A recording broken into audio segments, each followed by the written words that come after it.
한미 정상회담에 대해서 사실상 한국에서 우려하는 목소리가 많이 있었습니다. 왜 그러냐면 기대도 많이 있었지만 두 분이 인생을 살아온 과정이 너무나 달랐기 때문에 이 두 분이 정말 화학적 결합이 일어날 것인가 거기에 대한 많은 걱정들이 있었거든요.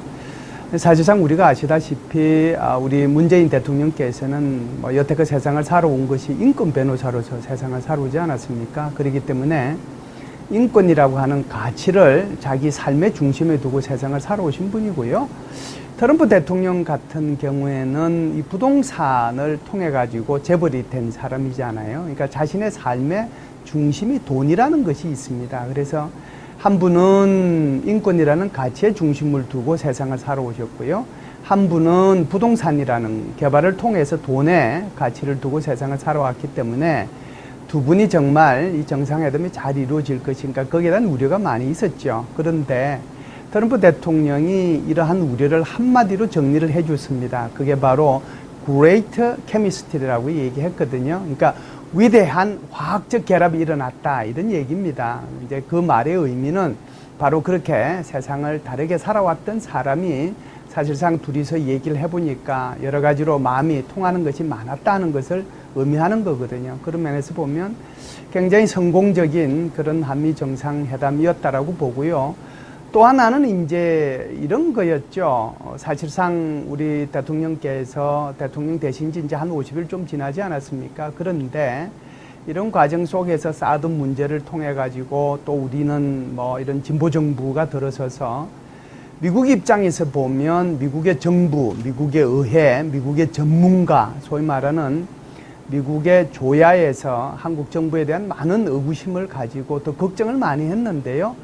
이번에 대통령께서 장진호 전투 기념비에 가셔서 헌화도 하시고 연설하시는 걸 보고 아마 많은 미국의 사람들이 이제는 안심해도 되겠구나 하는 그런 생각을 가질 수 있도록 했고요. 또 세 번째로는 정상회담을 통해서 사실상 인간적인 신뢰를 쌓을 수 있는 기회를 마련을 했거든요. 그렇기 때문에 이번이 첫 상견례라고 볼 수 있는데요. 이 상견례가 아주 성공적으로 이루어졌기 때문에 그런 차원에서 보면 이번에 한미 정상회담은 굉장히 성공적인 회담이었다라고 봅니다. 이번에 공동성명이 총 6개 항에 나왔죠. 6개 항에 나왔는데 사실상 이것을 크게 보면 세 가지로 요약을 할 수 있습니다. 첫 번째는 한미동맹의 현재와 미래에 대해서 얘기를 했다라고 볼 수 있고요. 두 번째는 소위 말해서 대북한 정책, 이것을 조금 더 줄여서 나가면 대북한 핵미사일 정책을 어떻게 공조를 해 나갈 건가 거기에 대해서 말씀을 이제 나눈 것이 정리됐다라고 볼 수 있고요. 세 번째는 이제 이 한국과 미국 사이의 경제 협력이라고 볼 수 있습니다. 그래서 6가지의 세부 내용을 다시 줄여서 얘기한다면 이 세 가지 핵심 사안으로 요약을 할 수 있겠습니다. 대북 정책에 대해서 사실상 많은 걱정들을 했죠. 왜 그러냐면 트럼프 대통령 입장에서 보면 이 트럼프 대통령이나 또는 문재인 대통령이 가지고 있는 기본적인 대북 정책은 두 사람이 다 똑같다라고 봐야죠. 그러니까 큰 틀에서는 똑같은데요. 왜 이제 제가 이 말씀을 드리느냐 하면 트럼프 대통령의 대북 정책이라고 하는 것은 영어로 표현을 하자라고 하면 Maximum Pressure and Engagement거든요. 그러니까 최대한의 압박과 관여라고 하는 겁니다. 그러니까 우리가 인게이지먼트라고 하는 것을 대화로 등치시켜서 얘기를 한다면 최대한 압박하고 대화하겠다라고 하는 거거든요. 그래서 압박 자체의 목적이 있는 것이 아니고 압박을 통해서 북한을 비핵화라고 회담 장소로 끌어내는 대화의 방점이 있다라고 사실상 봐야죠. 어찌됐든 이 최대한의 압박과 대화라고 하는 또는 최대한의 압박과 관여라고 하는 정책이 미국의 대북 정책이고요. 우리 문재인 정부의 대북 정책은 그 압박과 소위 말해서 제재와 대화잖아요. 그래서 똑같이 양쪽 정부가 얘기하고 있는 것은 다 똑같습니다. 그런데 세부적으로 들어오면 조금씩 차이가 나죠. 그 차이라고 하는 것이 바로 지금 현재 트럼프 대통령의 입장에서 보면 이 최대한의 압박과 이 관여 중에서 오히려 압박 쪽에 방점이 더 많이 가 있어서 어떻게 하면 북한을 더 압박해내서 이 비핵화 회담으로 끌어내올지에 훨씬 더 관심이 초점이 많이 가 있고요. 우리 한국의 문재인 정부는 그럼에도 불구하고 어떻게 하면 북한을 대화로 끌어내기 위해서 회담 장소로 끌어내기 위해서 우리가 노력해야 될 것인가 하는 대화 쪽에 방점이 많이 가 있는데요.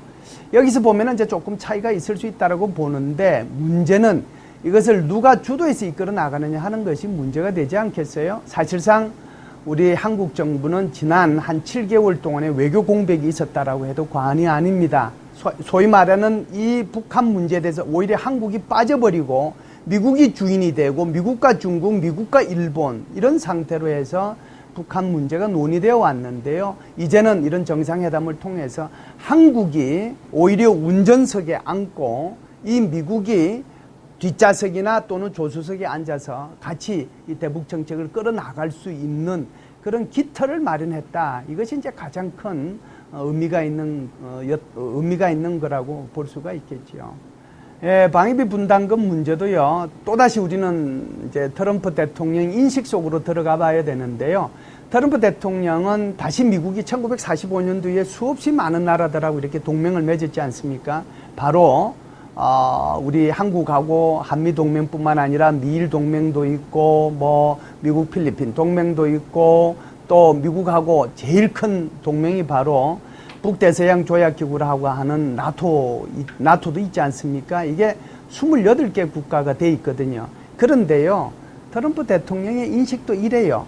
1945년도 이후에 지금까지 미국은 수많은 국방비를 투자해가지고 이 나라에 대해서 국방비를 대주고 일부 대주기도 하고 또 미군을 실질적으로 그 나라에 보내서 우리 한국에도 미군이 있고 일본에도 미군이 있지 않습니까? 그런 것처럼 이 나라를 방해해주고 그랬는데 왜 미국이 계속해서 방비를 더 많이 내야 되느냐? 여기에 대한 기본 인식이 있어요.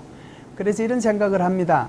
자기네들은 그 많은 돈을 투자해가지고 이 나라들을 국방비를 투자해서 이 나라를 방어해 줬는데 오히려 자기네들이 그러니까 미국이 방어해 준 이 나라들은 모두 부강해졌다는 거예요.